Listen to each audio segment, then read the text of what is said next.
Halo semuanya, perkenalin nama aku Samuel Denis. Aku saat ini berkuliah di BINUS jurusan Computer Science dan sedang duduk di semester 3. Kali ini aku akan membahas tentang mata kuliah Database Management System dan materinya adalah The Relational Model. Yang pertama kita akan bahas Relational Model Terminology. So, Relational Model was proposed by English computer scientist Edgar F. Codd in 1969 to model data in the form of relations or table. Nah, jadi relational model itu sendiri pertama kali dikemukakan oleh seorang IT nih dari Inggris namanya Edgar F. Codd di tahun 69. Tujuannya untuk memodelkan data dalam bentuk relasi atau tabel. Relation and table are provided with column and rows, and based on the mathematical concept of relation, which represented physically as table. Nah, jadi relation dan tabel itu sendiri tersedia dengan kolom dan baris. Dan itu semua berdasarkan konsep matematika tentang relasi, di mana kita bakal merepresentasikannya secara fisik melalui tabel. Oke, so there are 6 terms from relational model. Jadi yang pertama itu ada relation, kedua attribute, domain, tuple, degree, dan cardinality. Itu adalah istilah untuk relational model. Oke, jadi yang pertama adalah relation. Relation is a table with column and rows. Nah, kalau kita bikin tabel, yang kita udah tahu yang mana ini adalah barisnya dan ini adalah kolomnya. Nah, itu aja udah disebut dengan relation. Oke, next. Attribute.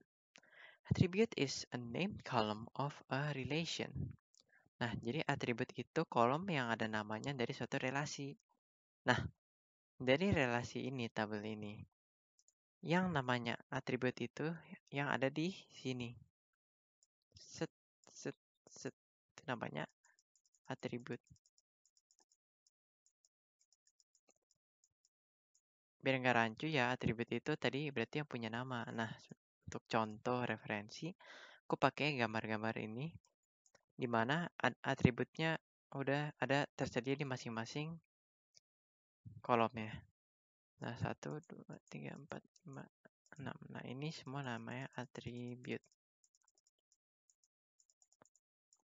Next, domain. Attribute domain is the set of allowable values for one or more attributes. Dan jadi domain itu sendiri adalah value yang ada dalam satu sel tersebut. Nah, yang disebut domain itu ini nih, yang ada isi dari kolom ini.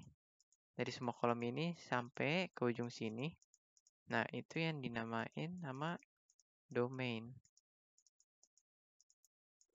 Jadi kalau misalnya kita punya tabel ini, terus ini adalah isinya, itu namanya domain. Oke, next. Tuple. Tuple is a row of relation. Tuple ini berarti baris dari suatu tabel atau relasi. Nah, kalau dari gambar ini kita bisa simpulin kalau ini semua baris pertama, baris kedua, baris ketiga, baris keempat. Nah, jadi ada tapelnya di sini ada 4 karena tapel itu sama dengan baris. Itu ada 4. Gitu juga kalau di sini berarti ini tapelnya ada 3. Nah, berarti hijau ini tapel ya. Selanjutnya, degree. Degree is the number of attributes in a relation. Jadi degree itu jumlah atribut yang ada di relasi. Misalnya dari tabel ini, jumlah atributnya yaitu atribut 1, 2, 3. Nah, berarti degree-nya, pakai ini yang lainnya. Degree dari relasi ini sama dengan 3. Nah, kalau dari sini 1, 2, 3, 4, 5, 6. Nah, berarti degree dari relasi ini ada 6. Oke, next. Cardinality. Cardinality is the number of tuples in a relation. Jadi cardinality ini jumlah tuple yang ada di relasi, yang ada di tabel. Kalau nanti kita lihat dari sini, jumlah barisnya atau jumlah tupelnya itu ada 4. Nah, berarti itu juga berarti namanya cardinality. Cardinality berarti jumlahnya 4. Begitupun di sini. Ini kan namanya tadi tuple atau baris ya. Di sini tuh ada 2 berarti. Berarti jumlah cardinality-nya itu 2.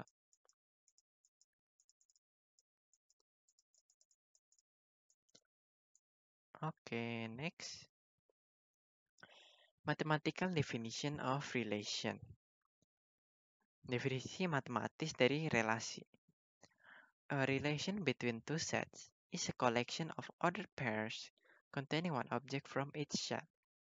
Nah, jadi relasi antara kedua set itu koleksi dari urutan set yang terdiri dari set pertama dan set kedua atau dari masing-masing set di sini ya. Sebentar, aku misalnya pakai contoh ya. Ini di sini ada set A dan set B.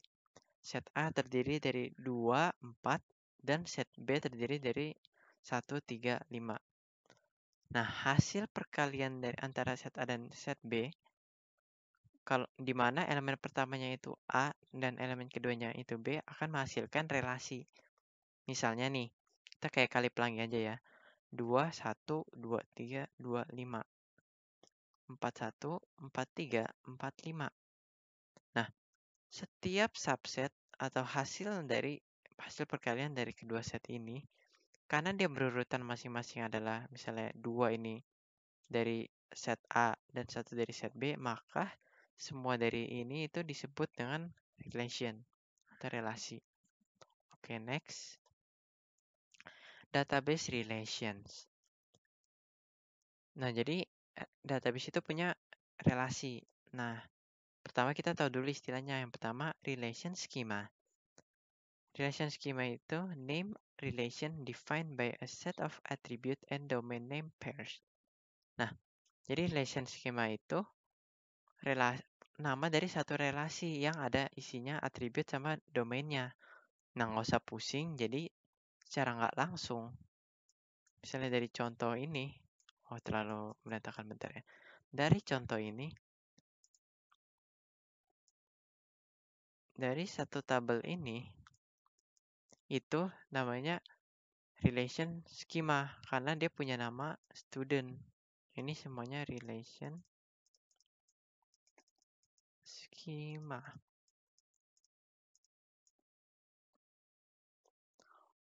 Karena dia terdiri dari relasi yang ada atribut dan domainnya.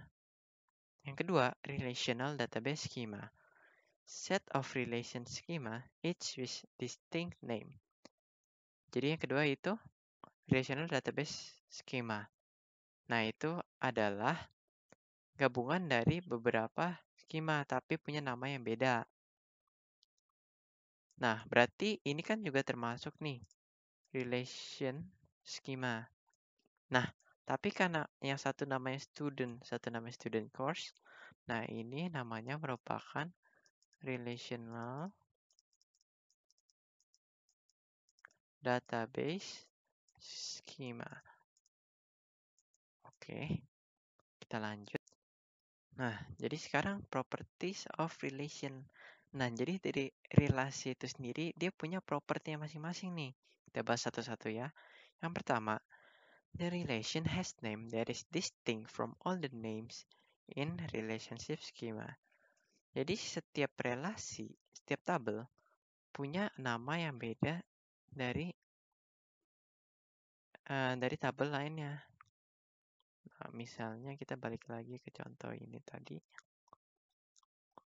Kita hapus ya. Biar nggak berantakan. Coba kita baca baik-baik lagi. The relation has name that is distinct from all the name in relationship schema. Nah, jadi setiap tabel punya nama yang berbeda di setiap relationship schema. Misalnya di sini student, di sini ada student course, ini kan dua nama yang berbeda. Nah, itu ada properti yang pertama. Nah, yang kedua, each cell of the relation contains exactly one value.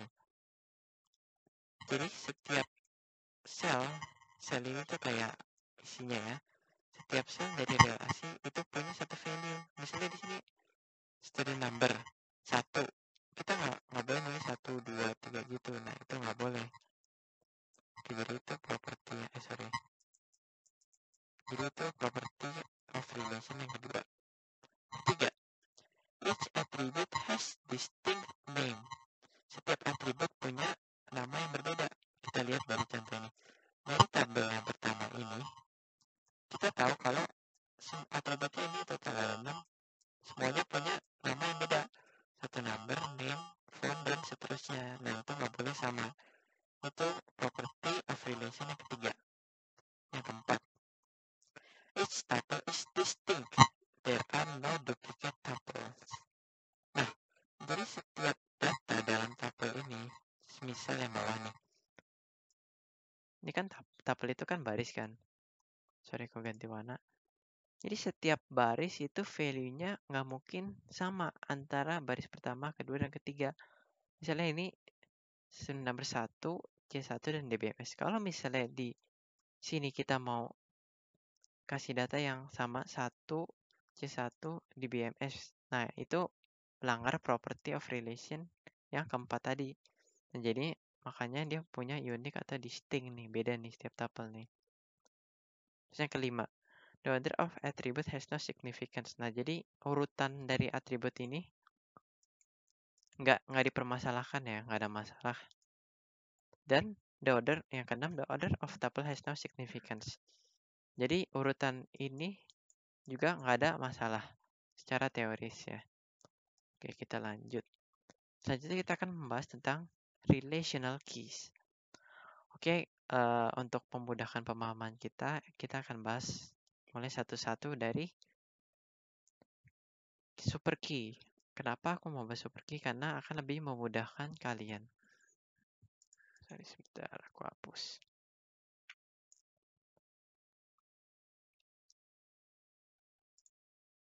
Jadi komponen key yang utama itu aku urutin menjadi dari super key.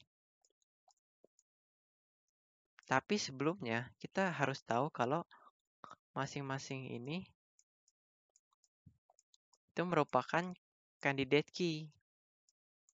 Candidate key karena candidate key itu merupakan yang paling basic. Nah, untuk mengambil super key kita harus memilih dari candidate key. Nah, dari candidate key yang ada 6 ini, misalnya aku mau super key-nya itu student number sama name. Berarti ada 2 super key nih. Ini kan, berarti ini super key-nya.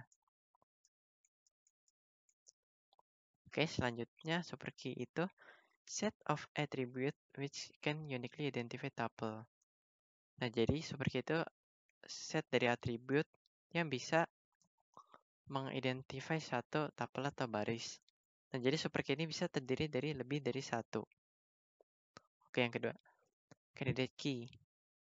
Candidate key itu a super key with no redundant attribute. Nah, artinya apa? Kalau misalnya dari ini nih, misalnya tadi super key kita ambilnya student number dan student name. Nah, untuk si candidate key-nya itu hanya boleh salah satu dari super key ini. Karena emang derajatnya super key lebih tinggi. Jadi mau dia antara number, student number, atau student name, pokoknya salah satu. Oke, selanjutnya primary key. Primary key is chosen candidate key to identify tuples within relation. Nah, jadi primary key itu, coba aku kasih pakai contoh lainnya ya. Primary key itu, choosing candidate key to identify tuples within relation. Nah, tadi kan kita kan, ini berarti candidate key ini, 4 ini nih. Nah, kalau misalnya di contoh ini, dia ngambil yang ini sebagai primary key-nya. Primary key karena dia merupakan salah satu dari 4 candidate key yang diambil. Nah, ini termasuk yang namanya primary key. Oke, next. Alternate key. Alternate key is candidate key that are not selected to be primary key. Nah, jadi dari keempat candidate key ini, karena satu yang terpilih jadi primary key, maka sisa 3 ini merupakan namanya alternate key. Alternate key. Oke, terus yang terakhir foreign key. Foreign key, it is an attribute in the table which is used to define its relationship with another table. Nah, jadi foreign key ini, sorry pakai warna lain ya, itu untuk menggambarkan antara hubungan antara ini, tabel satu dan tabel lainnya. Nah, tapi foreign key ini spesial nih, karena dia harus punya atribut yang seenggaknya ada di primary key. Jadi, walaupun dia menggambarkan hubungan, tapi tetap harus ada value yang sama. Oke, next. Nah, kita akan membahas tentang integrity constraint. Constraint itu berarti aturan atau batasan ya. Oke, yang pertama ada 4 constraint. Kita akan bahas satu-satu mulai dari yang pertama. Pertama itu key constraint. In relation with the key attribute, no two tuple can have identical values. Oke, jadi dalam relasi yang ada key attribute-nya nggak boleh ada dua tuple yang punya value yang sama. Nah, aku kasih contoh nih. Misal, ini kan ngomongin key attribute ya. Jadi ini kan tadi yang kita udah tahu ini tiga-tiganya attribute. Nah, misalnya aku jadiin satu ini yaitu key attribute. Key attribute. Nah, jadi dalam relasi ini di satu kiri attribute nggak boleh ada dua tuple yang sama value-nya. Misalnya nih, di ID aku mau tulis satu. Di sini aku tulis satu lagi boleh nggak? Nah, nggak boleh. Itu harus angka yang bukan satu. Nah, misalnya dua. Nah, ini boleh. Itu supaya nggak melanggar constraint key constraint ini. Selanjutnya ada domain constraint. Domain constraint itu every attribute is bound to have a specific range of value. Nah, jadi setiap atribut punya value range yang ada tipe datanya masing-masing. Misalnya di sini ya, domain constraint. Kita tahu domain itu isi dari tabel-tabel ini. Misalnya name. Name itu biasa tipe datanya yang kita tahu itu karakter kan. Jadi aku mau nulis namaku di sini. Dennis. Nah, kalau di tabel bawahnya, baris bawahnya aku mau nulis umur aku misalnya 17. Nah, ini berarti melanggar domain constraint karena harus sesuai sama tipe datanya. Jadi paling enggak yang bisa aku masukin itu nama lain, misalnya Wendy. Nah, itu berarti nggak melanggar domain constraint. Sama dengan address, coba. Jangan address kita ganti sama age. Nah, kalau misalnya age itu kan biasanya tipe data integer. Misalnya aku masukin angka umur aku ya, 19. Nah, kalau aku masukin misalnya typo nih, nama aku nih, aku tulisnya malah B. Nah, ini melanggar domain constraint karena harusnya sesuai sama tipe data integer. Maka isi dari ini harus umur juga, misalnya 21. Nah, ini baru nggak violated constraint-nya. Terus ada lagi constraint yang ketiga yaitu entity integrity constraint. Primary key should be unique and not null. Jadi maksudnya primary key di sini tuh harus unik dan nggak boleh kosong. Misalnya saya kasih contoh lagi di tabel ini yang tadi kita udah nyatakan primary key. Nah, setiap value-nya masing-masing punya value yang beda. Jadi dia harus beda, unik, dan nggak boleh nol sama sekali. Sehingga entity integrity constraint ini nggak violated. Oke, dan yang keempat ada referential integrity constraint. In a relation, either foreign key value must match a candidate key value of some tuple in some relation, or foreign key value must be wholly null. Nah, jadi dalam relasi antara foreign key-nya harus punya match yang sama dengan candidate key, di sini masih primary key, atau enggak foreign key-nya harus benar-benar kosong. Nah, ini kita coba lihat contoh lagi. Misalnya di contohnya tadi. Nah, foreign key-nya ini